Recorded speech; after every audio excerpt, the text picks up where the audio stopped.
समझ लेगा, ये लड़की ना बहुत अच्छी है, इसने इसके साथ मेरा अफेयर शुरू होना चाहिए, मैं चाह रहा हूँ दिल में बहुत चाह रहा हूँ, 2 साल से 3 साल से चाह रहा हूँ, मिल जाएगी क्या?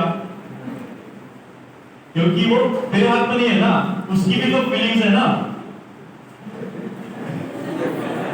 उसका पहले से कहीं चक्कर होगा, उसको छोड़ के आएगी क्या? तो कुछ हद तक सच है, कहां सच है तुषार? जहां पे 100% मेरे हाथ में, ठीक है, मैं इस एग्जाम में अच्छा परफॉर्म करूंगा, ये तेरे हाथ में, रिजल्ट अच्छा आएगा ये तेरे हाथ में नहीं, मैं जो बता रहा तेरे को, मैं बेस्ट परफॉर्मेंस दूंगा ये तेरे हाथ में, लेकिन मैं नंबर 1 आऊंगा ये तेरे हाथ में नहीं। बाकी लोग क्या गुटाई कर देगा, ठीक है? तो इसलिए मेरे को बुक पसंद नहीं आई, 2-3 पेज का मैंने उसको छोड़ दिया। बुक पढ़ना मुझे बहुत अच्छा लगा, मैं रोज बुक्स पढ़ता हूँ, लेकिन वो मुझे पसंद नहीं है।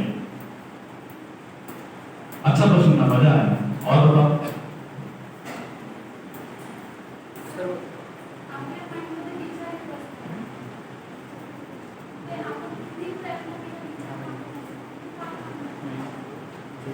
त्याच्या मागे एक कारण असं असू शकतं की त्या विचारांना खरंच अटेन्शन देण्याची गरज आहे, ते विचार एखाद्या समस्ये बाबतीत आहे, एखाद्या समस्येच्या बाबतीत ते विचार आहे, आणि ते समस्या वेळेवर सोडवणं आवश्यक आहे, आणि ते नाही सोडवले तर दुसऱ्या ठिकाणी आपलं मन लागत नाही, कारण आपल्या मनामध्ये ते प्राथमिकता आहे त्याची,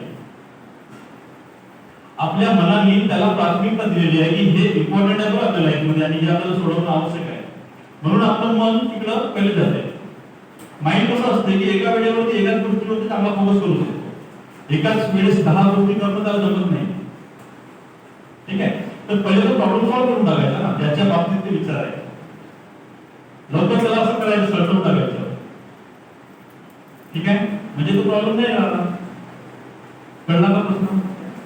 दुसरा उत्तरच्या पेक्षा आहे तुला झालं, समाधान झालं, व्हेरी गुड. आणखी सर 21 डे रूल हा काय आहे आणि तो का बरं सांगितलं जातं? त्याच्यावरती 100% असं ते हे नाही आहे की म्हणजे तसं आहेच असं नाही आहे. काही रिसर्चर्स सपोर्ट करतात, काही रिसर्चर्स सपोर्ट करत नाहीत त्या गोष्टीला, म्हणजे आहे करून पाहायचं. म्हणजे असं म्हणतात की 21 डेज मध्ये आपली न्यूरोलॉजी हॅबिच्युअल होऊन जाते, आपली न्यूरोलॉजिकल सिस्टम हॅबिच्युअल होऊन जाते असं म्हणतात, पण प्रत्येक गोष्टीमध्ये असं होताना मी बघितलं नाहीये, काही ठिकाणी नाही पण. तर 21 डेज मध्ये होतं खरंच की नाही होत, त्याच्यामध्ये मला पण प्रश्न आहे, कारण रिसर्चर्स 100% सपोर्ट नाही करत आहेत त्याला. करून पाहायचं, 21 मध्ये 22 करायचं ना, 21 सोडून द्यायचं, 22 करायचं, 32 करायचं, 42 करायचं, 45 करायचं, नाही का? ठीक है, असं रूल करून नहीं चलेगा. रूल्स हम बनाते हैं, कौन बनाता है? हम बनाते हैं. क्यों बनाते हैं? अपनी सुविधा के लिए. अगर वो रूल सुविधाजनक नहीं तो बदल डालने का, अपना ही रूल है, कहीं भी कर दो, कोई दिक्कत नहीं.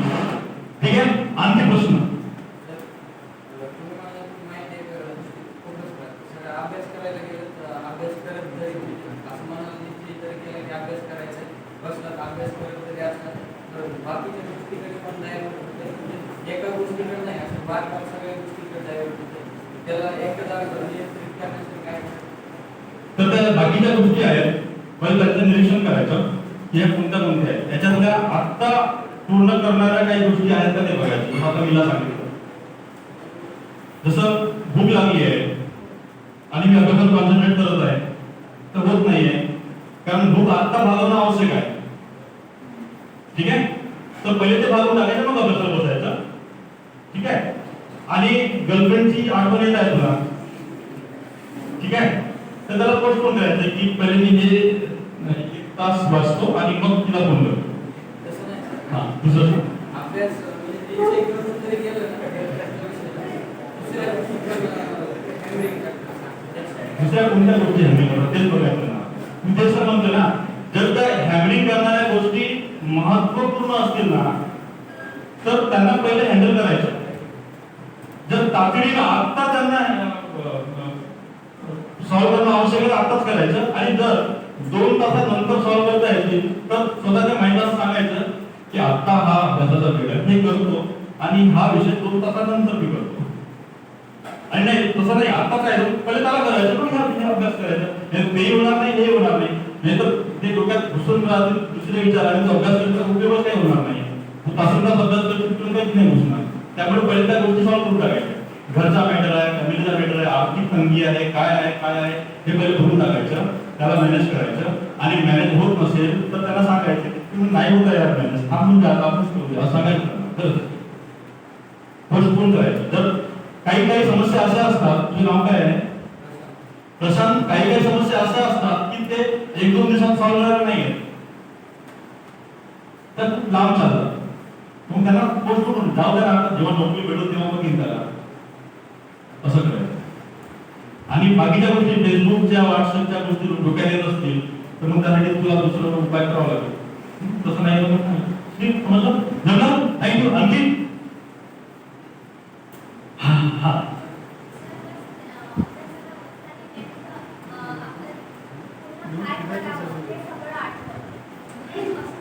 काय आठवतं? अभ्यासाबद्दलच आठवतं?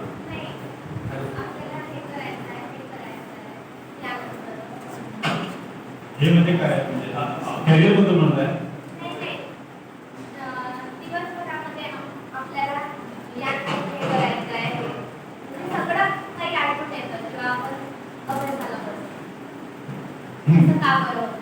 म्हणजे दिवसभर जे करायला ते त्याला आपण म्हणतो की ऑर्गनायझेशनचा प्रॉब्लेम आहे. म्हणजे कसं आहे की तुझ्या रूम मध्ये सगळ्या वस्तू तिथे पसरल्या असतात का? नाही, जागेवर असतात सगळ्या गोष्टी. बघ बरं, जिम पार्टनर कोण आहे? कसे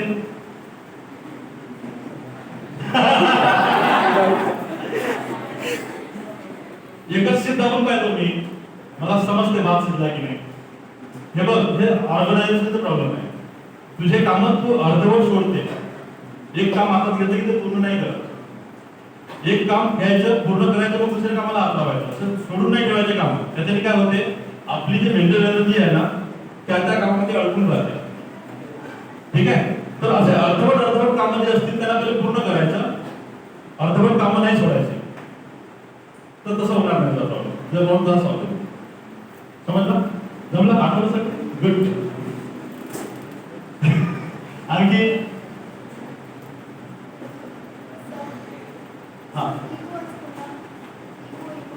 इगो, हेच बोलतात इगो.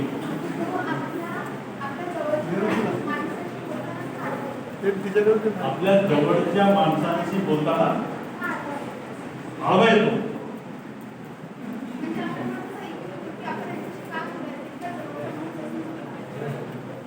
आपण नाही बोलायचं असं वाटतं ते त्यामध्ये ना.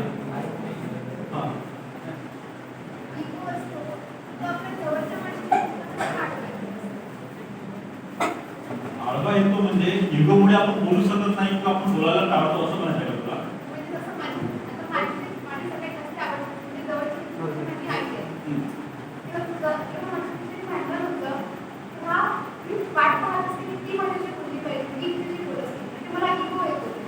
इगो येतो की मी नाही, तिनं पहिले सुरुवात केली पाहिजे असं.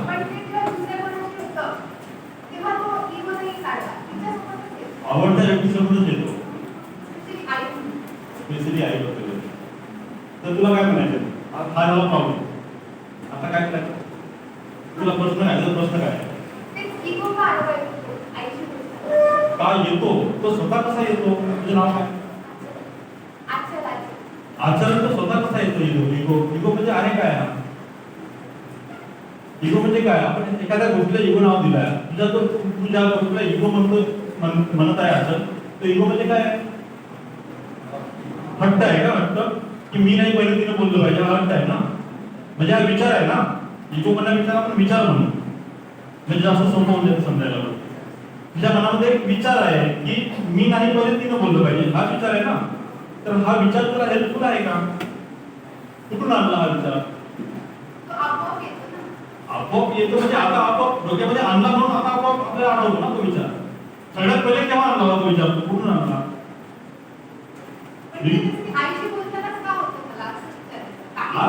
आईच्या बद्दल तू विचार केलाय ना असं की मी आईशी पहिले बोलणार नाही, आईने मला समजून घेतलं पाहिजे, अशी कशी मला समजून घेत नाही, हिनं माझा विचार करत नाही वगैरे काहीतरी विचार असतील ना. आणि ते विचार आळवे येतात ना. आळवे येतात म्हणजे काय, ते विचार आपल्याला ते ऍक्टिव्हिटी करायला काम होतात. मी सांगितलं ना ते तिथं की काय सांगितलं की जसे विचार येतील, जसे बिलीफ असतील तसे आपण ऍक्शन करतो. माझे विचार असे आहे की आईने पहिले बोललं पाहिजे, मी नाही, म्हणून आपण तसेच वागतो ना. माझ्या विचारात आहे की मी नाही, आईने पहिले बोललं पाहिजे, म्हणून मी तशीच वागतोय की मी बोलत नाही, आईच्या बोलण्याची वाट पाहतो. त्या ठिकाणी फक्त एवढं कर, विचार बदलून टाक की आईच्या पेक्षा पहिले मीच बोलायला पाहिजे, असं विचार करायला सुरुवात कर. मीच बोलते पहिले, त्यासाठी आई इम्पॉर्टंट आहे की तो विचार. मग तो विचार तुझा काय कामाचा आहे, इथेच आहे ना. असं कर, उजवा हात घे, उजवा हात घे, असा कर. कुठे आहे, इकडे आहे, कुठे आहे, विचार कुठे आहे, इथे आहे ना. तर असं कर, हा तो विचार आहे. हा तो विचार आहे, तो म्हणतो की आईसोबत बोलू नको. बघ त्याला, आईसोबत बोलू नको काय, मी माझ्या आईसोबत का बोलू नये, तू कोणाला सांगणार का. फेकून दे, गेला. टाळ्या.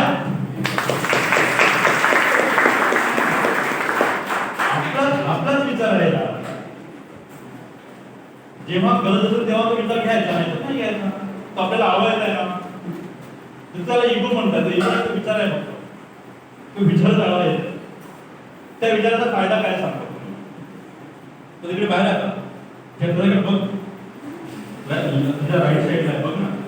त्याचा काही हेल्प आहे का तुला, काही फायदा केलाय का, भूतकाळात काहीतरी काम केलं तर, एखादी गोष्ट मिळवण्यासाठी मदत केली असेल त्याने. बघ, तू आईसोबत 2 दिवस बोलली नाही, मग आई स्वतः आली आणि तुला प्रेम दिलं, अटेन्शन दिलं.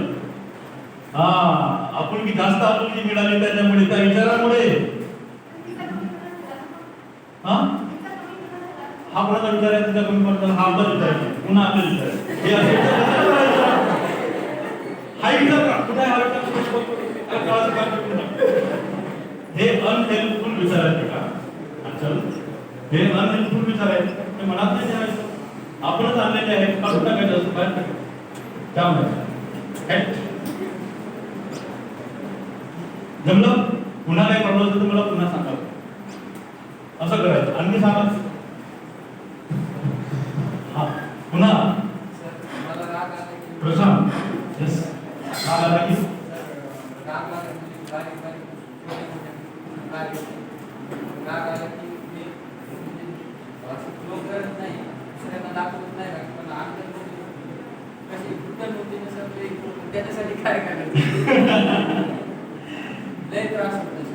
क्या करणे का यार, कसं करायचं, कसं करायचं,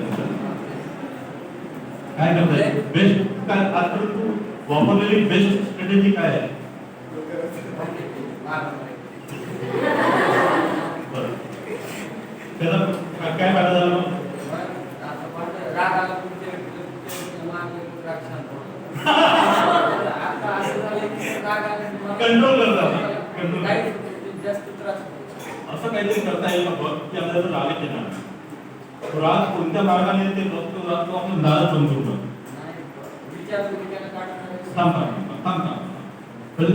तो राग येतो उठून ते बघा,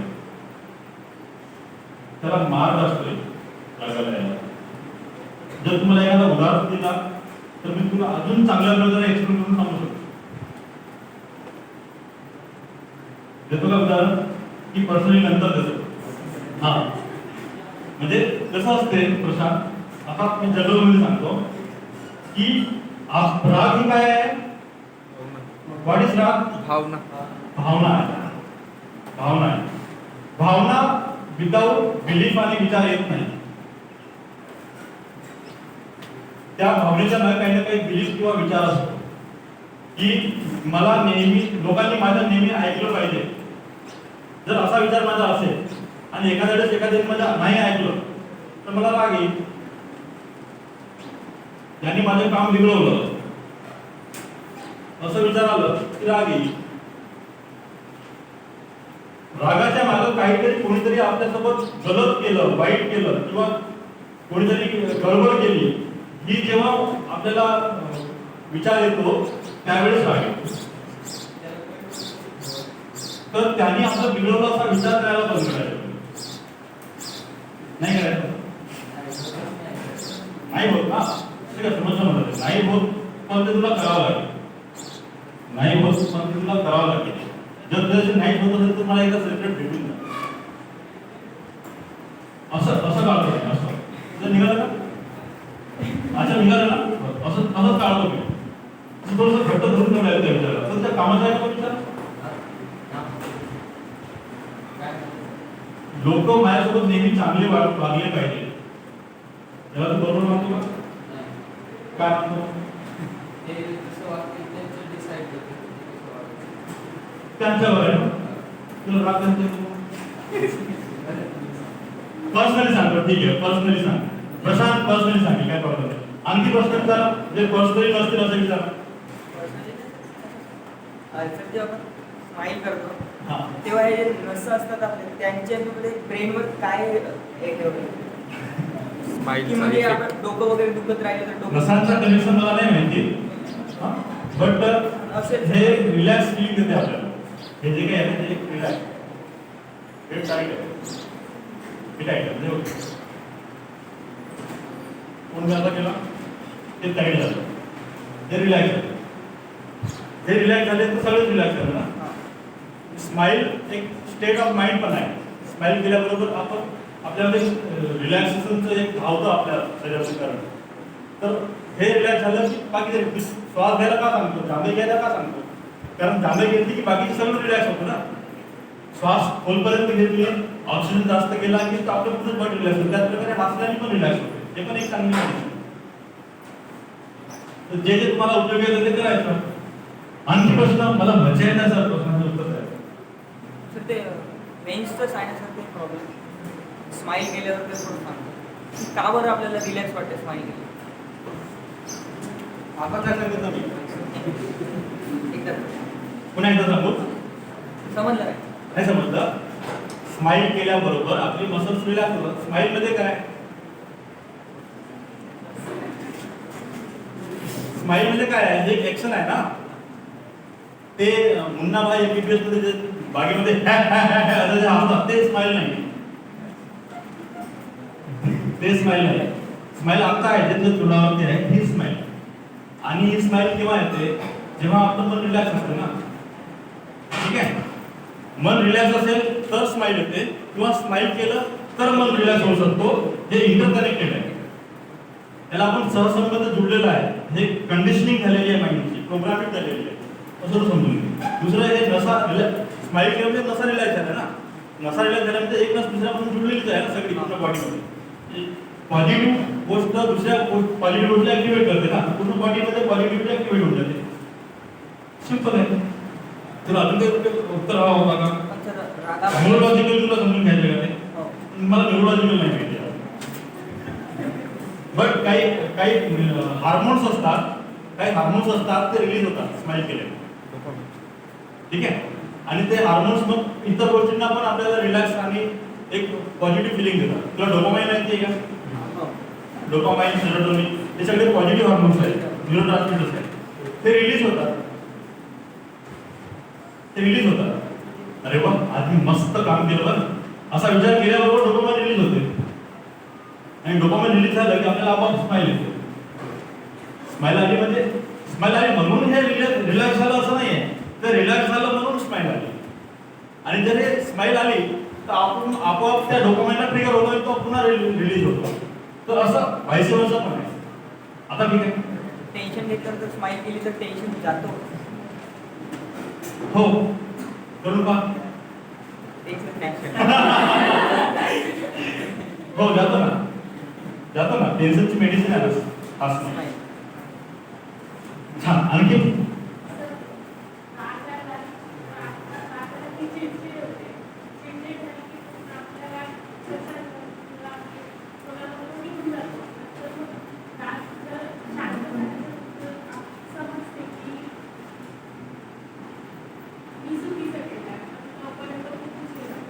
हो, तर प्रश्न काय आहे की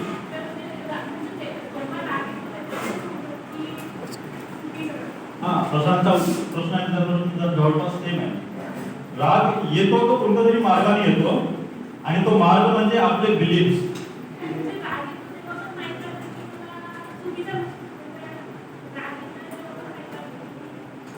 बरोबर आहे, बरोबर. आता मी सांगतो, उत्तर सांगतो ना. राग जेव्हा येतो की नाही, तुझं नाव काय आहे? मृणाली. मृणाली, ओके. तर मृणाली, राग जेव्हा येतो की नाही तो फक्त आणि फक्त बिलीफच्या मार्गाने येतो. ठीक आहे सर? चौधरी सर, नाही नाही नाही पाडणे पाहिजे. हा ग्लासने हातात घेतला आणि इथं पाडला तर तुम्हाला राग येईल का माझ्यावर?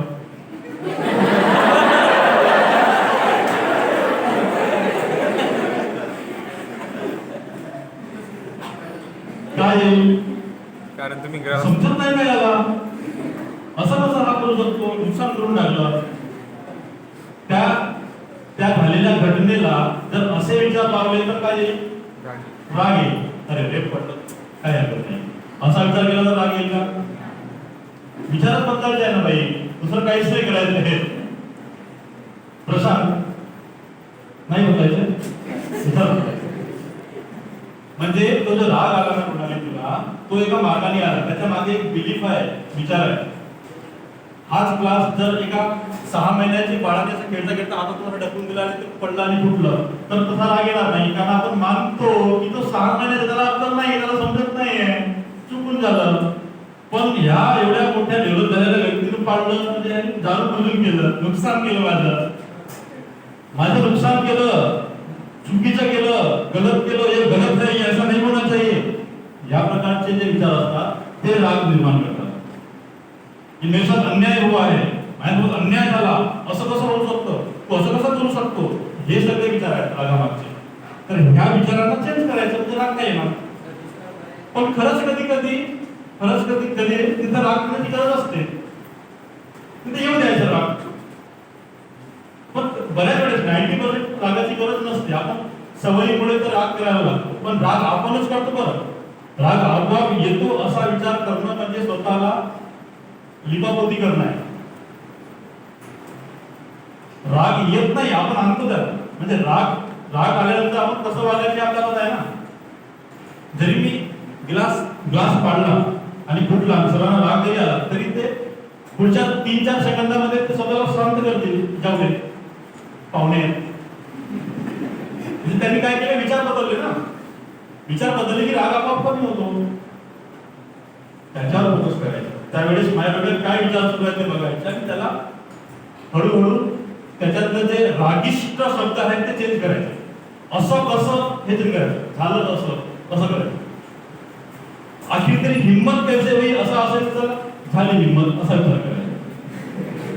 ठीक आहे, शब्द बदलायचे, प्रतिक्रिया बदलतात.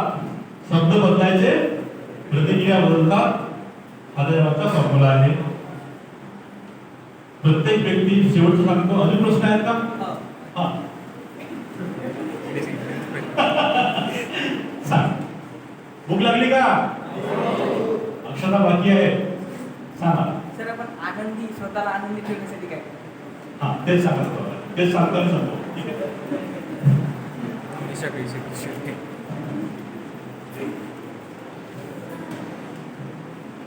आनंद ही एक स्टेट ऑफ माइंड आहे. काय आहे? स्टेट ऑफ माइंड म्हणजे एक मानसिक अवस्था आहे, मनाची एक अवस्था आहे. आणि प्रत्येक अवस्थेचा एक सिस्टम असतो. म्हणजे जसं स्ट्रेस मध्ये असलं की वेगळी अवस्था असते, रागामध्ये वेगळी अवस्था असते, असं असते, आणि आनंदामध्ये वेगळी अवस्था असते. ठीक आहे. तर ही अवस्था कशी निर्माण होईल आपल्याला हे विचार आपण स्वतः करू शकतो.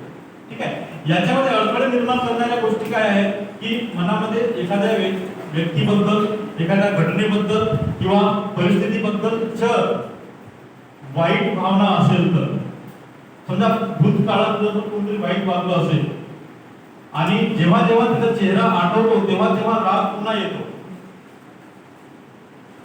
बरोबर आहे. एखाद्या व्यक्ती नुकसान केलं असेल, त्याचं आलं की राग येतो आणि मग आपण त्याच्या मनातून त्याला काहीतरी आपण शिव्या देतो किंवा काहीतरी बोलतो किंवा तोंड आपलं असं होतं. या सगळ्या गोष्टी ज्या आहेत आपल्या आनंदासाठी अडथळे आहेत, या सगळ्या मानसिक गोष्टी आहेत, मनातल्या वैचारिक भावनिक गोष्टी आहेत ज्या आपल्या आनंदासाठी अडथळे आहेत. आनंद ही नॅचरल गोष्ट आहे. जर काहीच अडथळे नसणार तुम्ही आनंदी असणार, काहीच नेगेटिव्हिटी नसणार तुम्ही आपोआप आनंदी असणार. मुळात माणूस हा आनंदी प्राणी आहे. आनंद, माणूस हा मुळात आनंदी प्राणी आहे. आणि हे जे आपण त्याला जोडतो स्वतःला, काय जोडतो, त्यांनी असं केलं, त्यांनी तसं केलं, हे असं नाही झालं, ते तसं नाही झालं, ह्या ज्या आपण गोष्टी जोडतो ह्या आपल्या त्या आनंदाला कमी करतात. आणि जेव्हा ह्या गोष्टी निघाल्या बाहेर निघाल्या की आपली आत्मा पुन्हा पवित्र होते आणि आपण पुन्हा आनंदी होतो. मुळात आपण आनंदीच प्राणी आहोत, आपण सगळे आनंदी होतो. वन्स अपॉन अ टाइम तुम्ही एक आनंदी प्राणी होता. नंतर तुम्ही याला भेटलात, त्याला भेटलात, मग तुमच्यासोबत असं घडलं, तसं घडलं आणि मग तुम्ही आपल्यावरती नेगेटिव्हिटी ओढवून घेतली आणि तुम्ही दुःखी प्राणी झाले. दुःखाने तुम्हाला घेरून टाकलेलं आहे. आणि त्याचा एकच उपाय आहे की त्या व्यक्तीबद्दल, परिस्थितीबद्दल, घटनेबद्दल जे निगेटिव्हिटी आहे ती अशी सोडून टाकायची. जसं आता आचरण मी केलं की नाही, असं काढून फेकून टाकायचं. झालं की तुम्ही आनंदी, प्रसाद असं फेकून टाकायचं. ठीक आहे, थँक्यू व्हेरी मच. तुम्ही खूप छान ऐकलात, समजून घेतलात, मला छान प्रतिसाद दिलात, मन माझं भरून आलं. तुमच्याबद्दल एक सकारात्मक आणि चांगली भावना माझ्या मनात आली. तुमच्या सगळ्यांचं जे काही मार्ग आहे ते प्रशस्त हो, तुम्हाला यश मिळो आणि ती फिलिंग जी होती ती तुम्हाला मिळो. आणि अरे पुन्हा मागे गेली सर, समोर घ्या. Everything you need will come to you at the perfect time. जे तुम्हाला मिळवायचे आहे ते तुम्हाला मिळेलच जेव्हा ती वेळ येईल तेव्हा. ठीक आहे, तर रिलॅक्स राहा, पेशन्स राहा, खुश राहा, आनंदी राहा. कारण माझ्या क्लिनिकचं नावच आहे हॅपीनेस क्लिनिक. Sir next.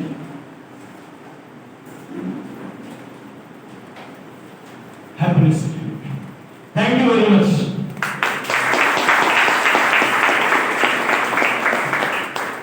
धन्यवाद सर, तुम्ही आम्हाला मानसिक आणि शारीरिक समस्येला कसं तोंड देता येईल आणि त्याच्यातून कसं बाहेर निघता येईल याच्याबद्दल तुम्ही खूप छान मार्गदर्शन केला, त्याच्याबद्दल धन्यवाद. यानंतर कार्यक्रमाचा शेवटचा टप्पा म्हणजे आभार प्रदर्शन. मी आभार प्रदर्शन करण्याकरिता निकिता केळानीला मंचावर आमंत्रित करते आणि मी शीतल कांबाडे मंचावर जाते.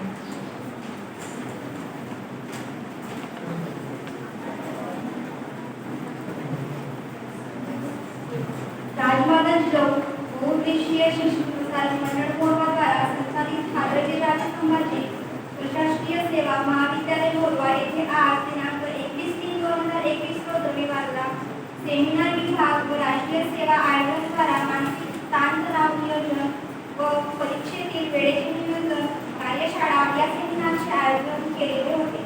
तर या कार्यक्रमाचे प्रमुख मार्गदर्शक म्हणून डॉक्टर गुरुप्रसाद सर यांनी आपल्याला मोलाचे मार्गदर्शन केले, त्याबद्दल त्यांचे मनपूर्वक आभार मानते. तसेच आजच्या कार्यक्रमाला उपस्थित आदरणीय अध्यक्ष प्राध्यापक चौधरी सर यांनी आपले अमूल्य वेळ देऊन उपस्थिती दर्शवली, त्याबद्दल त्यांचे सुद्धा आभार मानते. त्याचप्रकारे आजच्या कार्यक्रमाचे सूत्रसंचालन शीतल कांबाडे केले, त्याबद्दल तिचे सुद्धा आभार मानते. त्याचप्रकारे सरांचे अल्पस्य परिचय स्नेहासन केले, त्याबद्दल तिचे सुद्धा आभार मानते. आणि तुम्ही सुद्धा शांत मनाने हा कार्यक्रम ऐकून घेतला, त्याबद्दल तुमचे सुद्धा आभार मानते. आणि अध्यक्षता पूर्वक